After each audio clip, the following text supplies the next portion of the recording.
గోపన్న ఆత్మ శాంతించాలి అంటే, గోపన్న ఎక్కడ స్వర్గంలో ఉన్నాడో అక్కడ ఆయన తృప్తిగా ఉండాలంటే ఈ ఎన్నికల్లో మీ కష్టంతో మళ్ళీ ఒక్కసారి గులాబీ జెండా ఎగిరితేనే తప్పకుండా ఆయనకు నిజమైన నివాళి అర్పించినట్టయితే.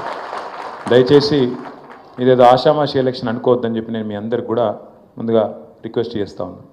పెద్దలు గౌరవనీయులు ఈ కార్యక్రమ అధ్యక్షులు ఎమ్మెల్సీ రవీంద్రన్న గారు, గౌరవనీయులు మాజీ చీఫ్ విప్ ఈ డివిజన్కి ఇన్ఛార్జ్గా ఉన్న పెద్దలు శ్రీ వినయ్ భాస్కర్ అన్న గారు, గౌరవ మాజీ మంత్రివర్యులు పెద్దలు కరీంనగర్ శాసనసభ్యులు శ్రీ గంగుల కమలాకర్ అన్న గారు, గౌరవనీయులు మరొక మాజీ మంత్రివర్యులు శాసన మండలి సభ్యులు గోపీనాథ్ గారికి ఆప్తులు పెద్దలు శ్రీ ఎల్ రమణ గారు, రాజ్యసభ సభ్యులు గౌరవనీయులు పెద్దలు శ్రీ వద్దిరాజు రవిచంద్ర గారు, మాజీ శాసనసభ్యులు మా తమ్ముడు ఇంకొక 20 ఏళ్ళనో 50 ఏళ్ళనో 20 साल या 50 साल जब तक है तब तक साथ है మా సోదరుడు విష్ణువర్ధన్ రెడ్డి గారు, అట్లాగే మా భాయ్ సాబ్ ఇప్పటిదాకా మిమ్మల్ని అందరినీ ఉర్రు తొలగించే విధంగా మాట్లాడిన షేక్ అబ్దుల్లా సోహెల్ గారు, మనందరి ఆడబిడ్డ మీ అందరి ఆశీస్సులు తప్పకుండా వారికి ఉంటాయని నేను ఆశిస్తున్నా. గట్టిగా సభలు కొట్టరా. శ్రీమతి మాగంటి సునీత గోపీనాథ్ గారు, మన గౌరవనీయులైన మాజీ ఎమ్మెల్యే రామగుండం శ్రీ కోరుకంటి చందర్ గారు, అట్లాగే రామగుండంలో మరొక ముఖ్యమైన నాయకుడు అన్న కౌశిక హరి గారు, మా ఇద్దరు కార్పొరేటర్లు, మరొక ఆడబిడ్డ వెంగళరావు నగర్ కార్పొరేటర్ శ్రీమతి దేదీప్య గారు, యూసుఫ్గూడలో మొన్ననే కొత్తగా పెళ్లి చేసుకున్నాడు కార్పొరేటర్ గారు. అందరు పోయినరా లగ్గానికి? లేదా పోయినరా? తమ్ముడు రాజ్ కుమార్ పటేల్ గారు, భార్యను బాగానే చూసుకుంటున్నాం, సంతోషం. మొన్ననే పెళ్ళైన తమ్ముడికి ఆ వెనకాల మాజీ కార్పొరేటర్ కొమిర్శెట్టి సాయిబాబా గారు, డివిజన్ అధ్యక్షుడు సోదరుడు బాగా మాట్లాడినాడు నాగరాజు, ఇక్కడ నాగరాజు గారు, అట్లాగే కార్యక్రమంలో పాల్పంచుకుంటున్న అందరికీ పేరు పేరున ఎవరి నాయకులు ముఖ్య నాయకుల పేర్లు ఎవరో అయితే చెప్పలేదో మీరు జర మనసులనే తిట్టుకోండి, బయటకు తిట్టకుండ్రి. తిట్టుకునేది ఉంటే బయట తిట్టుకుందాం కానీ ఇక్కడ వద్దు. అందరికీ నమస్కారం.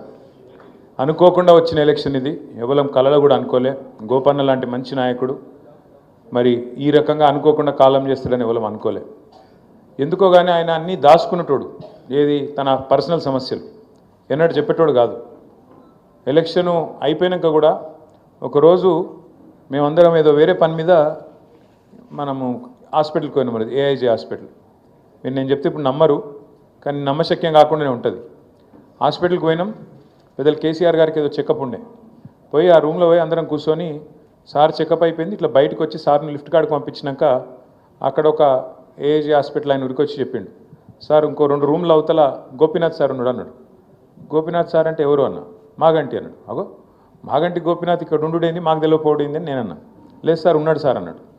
అంటే నేను వెంటనే పోతే ఆ రూమ్లో పోతే సునీతమ్మ, గోపన్న, పిల్లలు అందరు ఉన్నారు. నేను అడిగితే ఏమన్నా చెప్పకపోతే కనీసం హాస్పిటలైజ్ అయితే కూడా చెప్పవా, నీకు సమస్య వస్తే కూడా చెప్పవా, ఎట్లా అంటే ఇది పెద్ద విషయం కాదు సార్, ఏముందన్నా ఇది ఏం కాదు, మంచిగా అయిపోతా, 4 రోజుల్లో మంచిగా అయిపోతా, నేను అందుకే ఎవరికి చెప్పన్నా అని దబాయించిండు ఉల్టా. అదొకటి ఇదొకటి మాట్లాడిన. ఆయనకి సినిమాలు అంటే బాగా ఇష్టం ఉండే, అక్కడ టీవీలో సినిమా చూస్తుండు, ఏముంది ఈ సినిమా ఎట్లుంది ఆ సినిమా ఎట్లుంది కొద్దిసేపు ముచ్చట పెట్టినాం.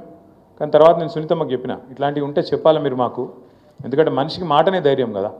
మన ఆపద వచ్చినప్పుడు ఒక మాట మాట్లాడితే ఒక భరోసా ఇస్తే ఏం కాదే నీకు అని 10 మంది చెప్తే లేకపోతే హైబత్ తింటారు మనుషులు ఎవరైనా. అట్లా కాకుండా మాటకు మాటనే ఉంటుంది, అట్లా చెప్పాలమ్మా అని చెప్పిన. కానీ ఎందుకో కానీ ఎన్నడూ చెప్పకపోయేది. తర్వాత అట్లాగే తన ఆర్థిక పరిస్థితి కూడా ఎన్నడూ మాకు తెలియదు.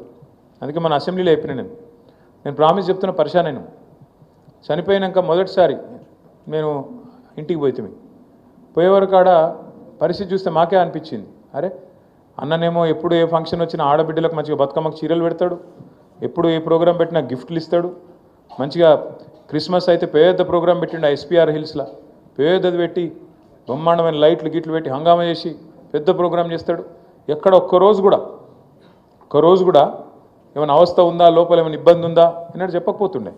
ఇంటికి పోతే నేనే అనుకున్నా, చిన్న ఇల్లు 200-250 గజాలు ఉంటుంది, అక్కడ 20 ఏళ్ళకెళ్ళి ఉన్నాడు, 3 పిల్లలు, చనిపోయిన రోజు చూసిన 3 పిల్లలు, వాళ్ళు పాపం ఇవాళ ఎవరు పెళ్లి కాలే, ఎవరు సెటిల్ కాలే, అంత చిన్న చిన్న పిల్లలు, అంత 22 ఆడపిల్లలు, 2 22 20 అనుకుంటా, బాబు 19 ఉంటాడు కావచ్చు.